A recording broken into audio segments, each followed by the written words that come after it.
एक कॉलर हमारे साथ जुड़े हैं, उनसे कहेंगे अपनी बात को रखें। नमस्कार। अरे जी नमस्कार।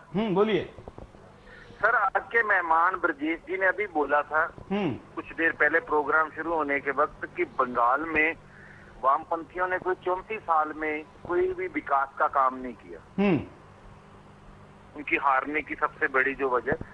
तो सर मैं ये कहना चाहूंगा कि आज से मेरे को 34 साल का तो मेरे पास कोई आंकड़े नहीं है, लेकिन 3-4 साल पहले की आपको बात याद होगा कि अपना टाटा नैनो का यूनिट वहां पे बंगाल में लग रहा था जी।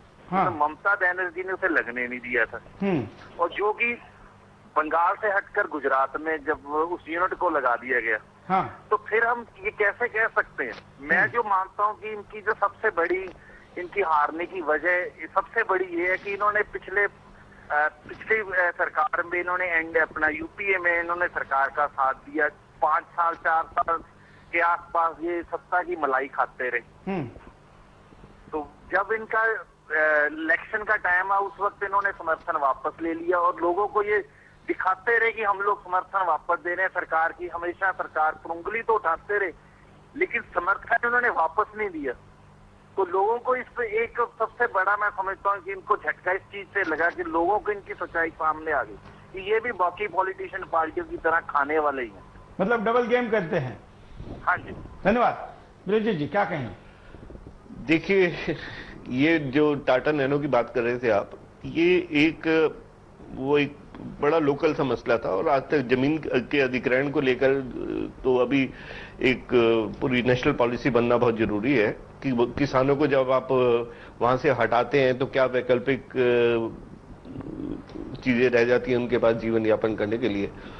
तो इस पे तो एक जहां तक आरक्षण लैंड एक्विजिशंस की बात है तो उस पे तो बहुत एक नेशनल पॉलिसी का आना जरूरी है। लेकिन नैनो एक सिंबल बन गई एक तरीके से, यूं कहा जाए कि ये सिंबल बना नैनो वाला मैटर। जो सबसे बड़ी बात ये है कि बंगाल की सरकार जहां तक पूरी बिजनेस फ्रेटर्निटी है हिंदुस्तान की, उसको कभी ये भरोसा ही नहीं दे पाई कि यहाँ उनकी इन्वेस्टमेंट सिक्योर है, they will get a better environment, वहां पे सब कुछ उनके लिए एक बढ़ोतरी का माहौल मिलेगा जिस तरह से गुजरात कर पाए या महाराष्ट्र किस लेवल पे कर पाए। तो सबसे बड़ी फेलियर का कारण है नैनो एक अपने आप में इंस्टांस है। नैनो के कारण वहां इंडस्ट्रियलाइजेशन रुक गया, मैं ये नहीं मानता। नहीं, ये तो अभी की लेटेस्ट की घटना है। वहां ये तो बड़ी लेटेस्ट 34 साल तक राज रहा तो उसमें एक घटना को इस तरीके से नहीं कहा। और जहां तक इनका यूपीए सरकार को समर्थन देने का सवाल है, मेरे को ये लगता है कि कहीं ना कहीं जो इनकी सेंट्रल की लीडरशिप है और स्टेट की लीडरशिप में बहुत बड़ा गैप है। उनके अपने अपने इंटरेस्ट थे। यहाँ जो सेंटर में जो यहाँ लीडर्स थे वो चाहते थे कि उनकी कहीं कहीं केंद्रीय सरकार में हस्तक्षेप रहे, उनकी दादागिरी रहे, उनका कहीं ना कहीं चलता रहे काम। और जो स्टेट के इंटरेस्ट थे, जो बंगाल में या इनके केरला में जो सरकारें थी उनके अपने इंटरेस्ट थे, तो वो जो इंटरेस्ट गैप था वो बहुत बड़ा था। इसलिए वो यूपीए सरकार को जो सेंटर की लीडरशिप थी इनकी वो समर्थन कर रही थी, वो अपने फायदे के लिए कर रही थी, चाहे उससे बंगाल का नुकसान हो या केरला के वोटर्स का नुकसान हो, उनका बिल्कुल लगता है इससे कोई मतलब नहीं था। बिल्कुल। अरे हम दूसरे कॉलर को लेंगे। हम कॉलर को कहेंगे कि यहाँ पर जो भी इंस्ट्रक्शन दी जाती है उस इंस्ट्रक्शन को आप समझ ले और फिर बात करें तो आप अपनी बात को ज्यादा अच्छी तरीके से रख पाएंगे। एक एसएमएस यहाँ पर आया है, एसएमएस भी बंगाल से और कोलकाता से आया है। जीवाई बसु कह रहे हैं कि रशिया में बारिश होती थी तो कम्युनिस्ट भारत में छाता खोलते थे। हालांकि ये कहावत है, मैंने भी कई बार सुनी है। ब्रिजेश जी, कैसे ये कहावत कैसे आई? देखिए, ये लोग कम्युनिस्ट शुरू से जो जहां कभी कोट करते थे, जहां कभी आदर्श की बात करते थे तो कभी वो चीन की तरफ पहुंच जाते थे, लेनिन की तरफ। ये जब हम लोग यूनिवर्सिटी में पढ़ा करते थे 77 के दौर में तो ये बहुत ज्यादा था। 75 के आसपास की बात कर रहा हूं। तो उस समय किसी भी इकोनॉमिक कंडीशन का अगर हिंदुस्तान से कंपैरिजन होता था या वर्ल्ड में कहीं, तो वो कभी रशिया का उदाहरण दिया करते थे और कभी चीन का, और वही उनके मॉडल्स हुआ करते थे। और लेकिन हम लोगों को उस समय भी कॉम्प्रेहेंड करने में बड़ी मुसीबत होती थी कि ये कहाँ ये उनका लेकिन जब रशिया गिर पड़ा, जब रशिया के ही 40 टुकड़े हो गए तो उसके बाद फिर ये छाता बंद हो गया। देखिए, इकोनॉमिक रियलिटीज जो होती हैं वो अपनी जगह होती हैं। आप उसको फिलॉसफी से उसका कोई रिप्लेसमेंट नहीं है। बिल्कुल, ये बिल्कुल समझना रिप्लेसमेंट नहीं है। हमारे साथ एक और कॉलर जुड़े हैं, उनसे भी बात करते हैं। 5 बजे हमने एक स्क्रॉल भेजा था सर।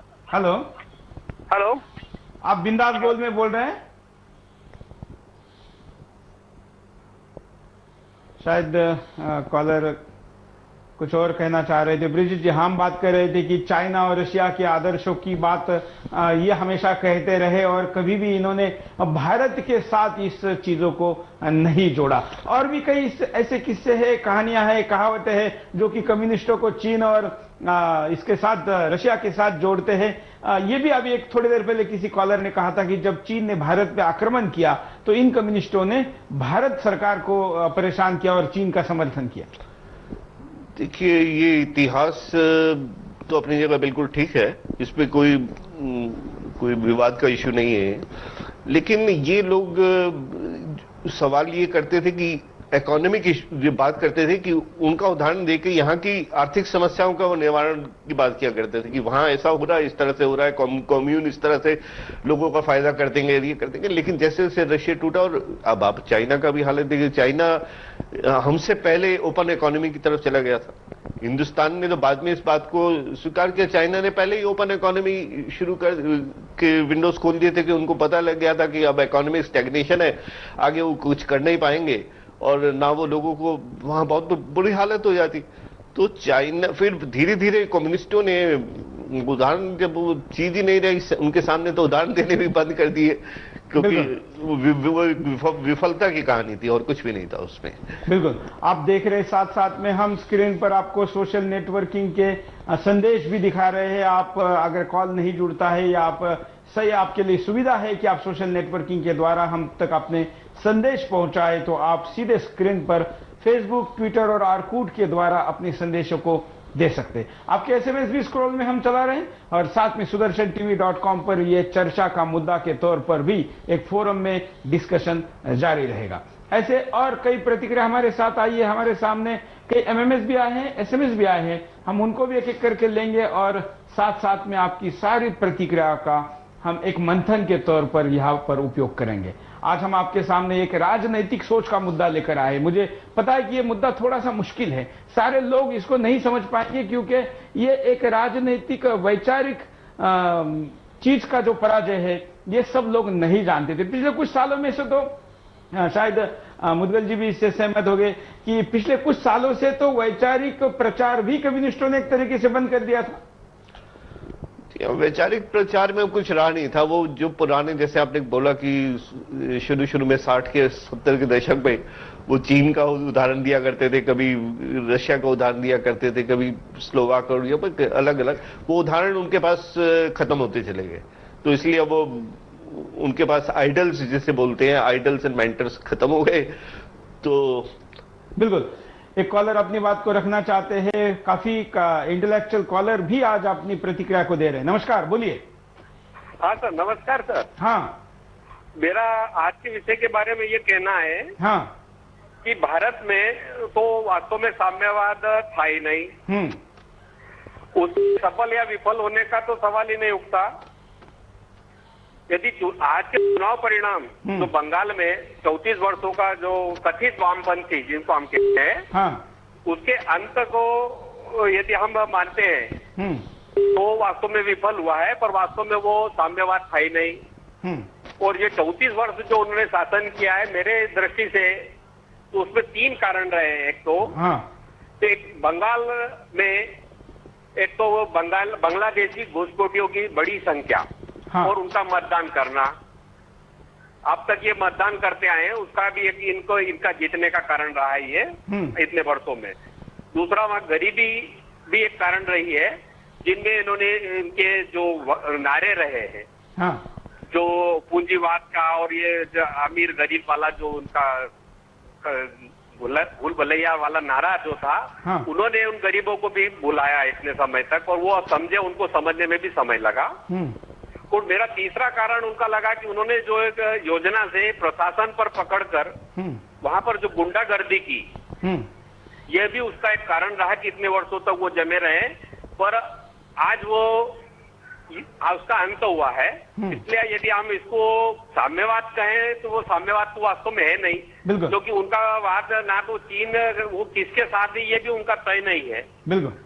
और भारत, क्योंकि भारत में साम्यवाद, पूंजीवाद जैसे कोई बात बिल्कुल विदेशी फॉर्मूले में यहाँ पर नहीं आ सकता। हाँ, ये तो नहीं चल सकते सर भारत में, क्योंकि भारत की जो संस्कृति है वो वास्तव में सबको लेकर और सबका विचार करके चलने की है, इसलिए ये बात यहाँ पर सफल हो ही नहीं सकते ही। बिल्कुल, इसलिए ये साम्यवाद का सफल या असफल होना मेरी दृष्टि से ये विषय जो है इसमें यहाँ भारत में साम्यवाद था ही नहीं, इसलिए उसकी विफलता का तो कोई कारण ही नहीं है। बिल्कुल, धन्यवाद। और ये हार जो है वो गुंडागर्दी की और जो उनकी जो भूल भुलैया वाले नारों की थी वो उसकी हार है।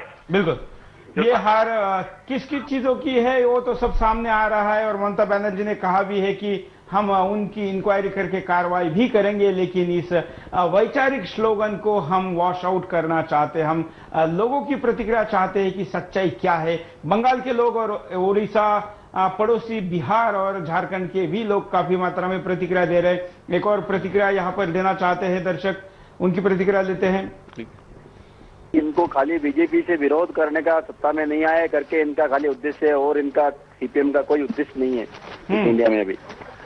बस मतलब केवल पॉलिटिकल एक पार्टी को विरोध, लेकिन इसके पीछे तो जैसे अभी कॉलर ने कहा कि बांग्लादेशी घुसपैठियों को खुश करना ये उनका एक बड़ा कारण था।